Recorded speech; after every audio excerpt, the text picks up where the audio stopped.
அன்பான உறவுகளே, உங்கள் அனைவருக்கும் என்னுடைய இனிய வணக்கங்களை தெரிவித்துக் கொள்கின்றேன். இந்த பதிவில் நாம் எதை பற்றி பார்க்க போகின்றோம் என்றால், அதாவது கம்பெனியில் உள்ளபடி அடுத்தவர்களுடைய சிரிப்புக்கும் சிறப்புக்கும் நீங்கள் காரணமாக இல்லாமல் இருக்கலாம். ஆனால் ஒரு பொழுதும் அடுத்தவர்களுடைய அழுகைக்கும்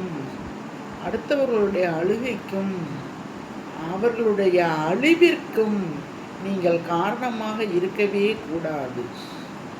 இது ஒரு பொதுவான கருத்தாகும். அதாவது நிறைய பேர் என்ன நினைக்கிறாங்கன்னா, தனக்கு ஒரு கண்ணு போனாலும் பரவாயில்ல, அடுத்தவனுக்கு 2 கண்ணும் போகணும். இது என்ன ஒரு பொறாம குணம், இது என்ன ஒரு குணம்னே புரிய மாட்டேங்குது. நிறைய மனுஷங்களுக்கு அடுத்தவங்க நல்லா இருந்தால் பிடிக்கவே மாட்டேங்குது. அடுத்தவங்க வருத்தப்படணும், அவங்க அழணும், அதை பார்த்து சந்தோஷப்படுகின்ற ஒரு சேடிஸ்ட் குணம் உள்ளவர்களாக இன்றைய கலிகாலத்தில் நிறைய மக்கள் இருக்கின்றார்கள்.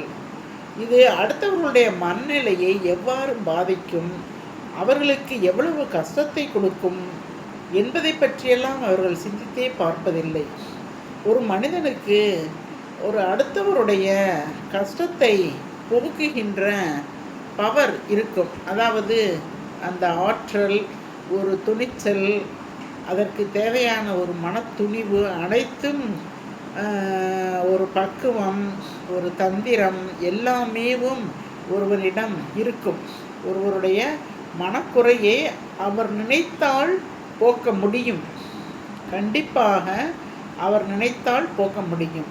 ஆனால் மக்கள் அவ்வாறு நினைப்பதே இல்லை. அதாவது தம்மால் முடிந்தால் அதை அடுத்தவர்களுக்கு செய்ய வேண்டும், தூக்கிவிட வேண்டும். ஒருவன் கீழே விழுந்து விட்டால் அவனை தூக்கி விடுவதுதான் நமக்கு உண்மையான மகிழ்ச்சியாக இருக்க வேண்டும். அதை விட்டுவிட்டு கீழே விழுந்தவனை போட்டு மிதிக்கக்கூடாது. ஆனால் இன்று பல பேர் அப்படித்தான் இருக்கின்றார்கள். இந்த சமுதாயம் திருந்துமா? ஏன் இப்படி மனிதர்கள் இருக்கின்றார்கள் என்று புரியவில்லை. இது அவர்களுடைய பொறாமை குணமா, கெட்ட குணமா, என்னவென்று சொல்வது? பொறாமை குணம் என்றாலும் கூட பரவாயில்லை. பொறாமை குணம் என்ன செய்யும்?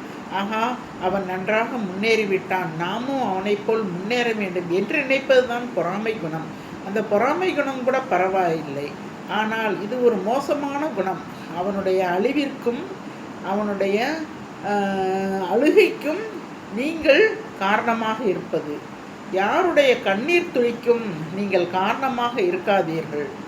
அவ்வாறு நீங்கள் காரணமாக இருக்கும் பட்சத்தில் அது உங்களை மட்டுமல்ல, பிற்காலத்தில் உங்களுடைய சந்ததிகளையும் பாதிக்கும்.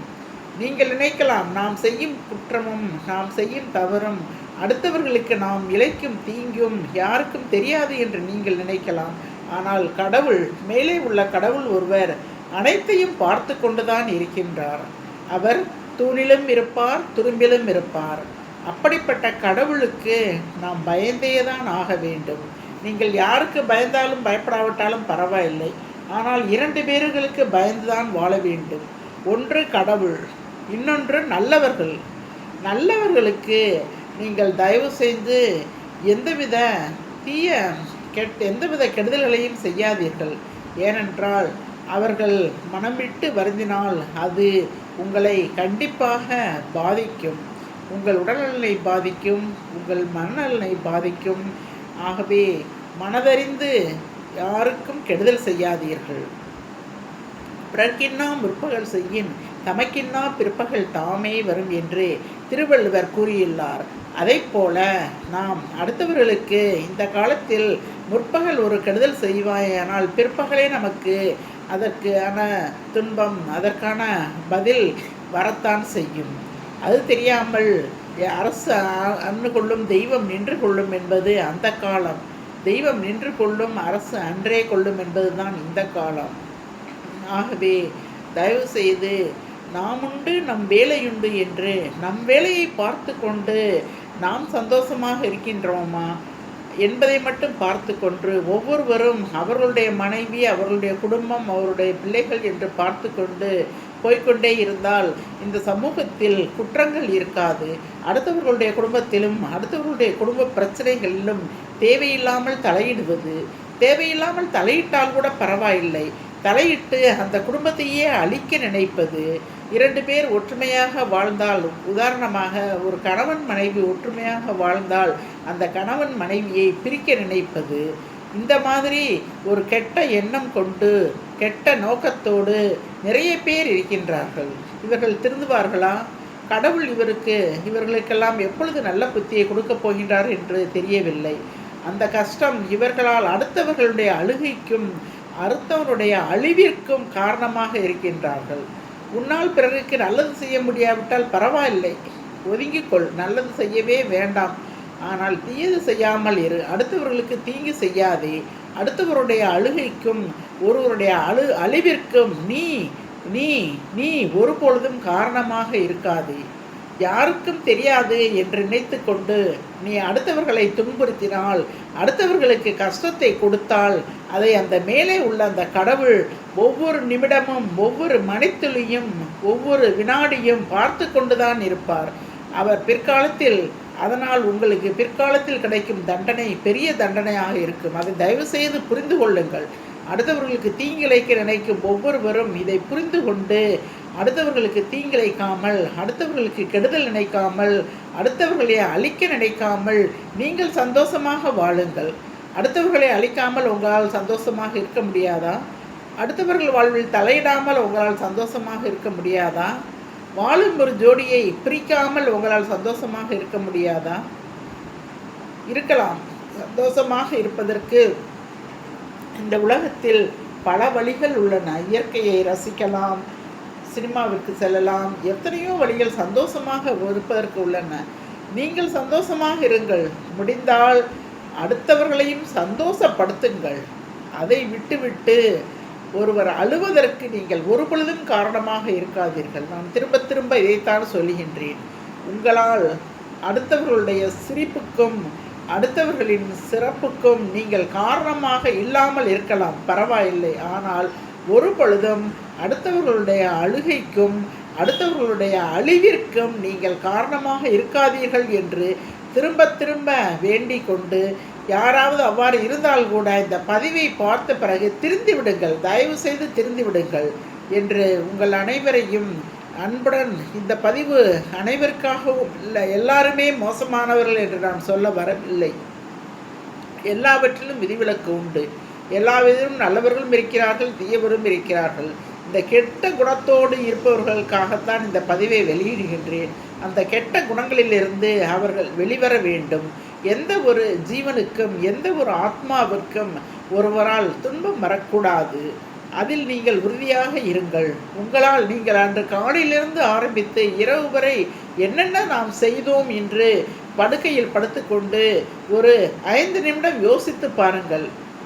நீங்கள் செஞ்ச காரியங்கள் என்ன வேண்டுமானாலும் இருக்கலாம். அது உங்கள் சுய முன்னேற்றத்துக்காக இருக்கலாம், உங்கள் படிப்புக்காக இருக்கலாம், உங்களுடைய தொழில் முன்னேற்றத்திற்காக இருக்கலாம். ஆனால் அடுத்த ஒருவருடைய அழுகைக்கோ, உன்னுடைய நண்பனோ, உடன் பிறந்தவர்களோ, அல்லது உன்னுடைய சுற்றத்தாரோ, உன்னுடன் தோழனோ தோழியோ அவர்களுடைய அழிவிற்கும் அழுகைக்கும் நீங்கள் ஏதாவது செய்திருக்கிறீர்களா என்று யோசனை பண்ணி பாருங்கள்.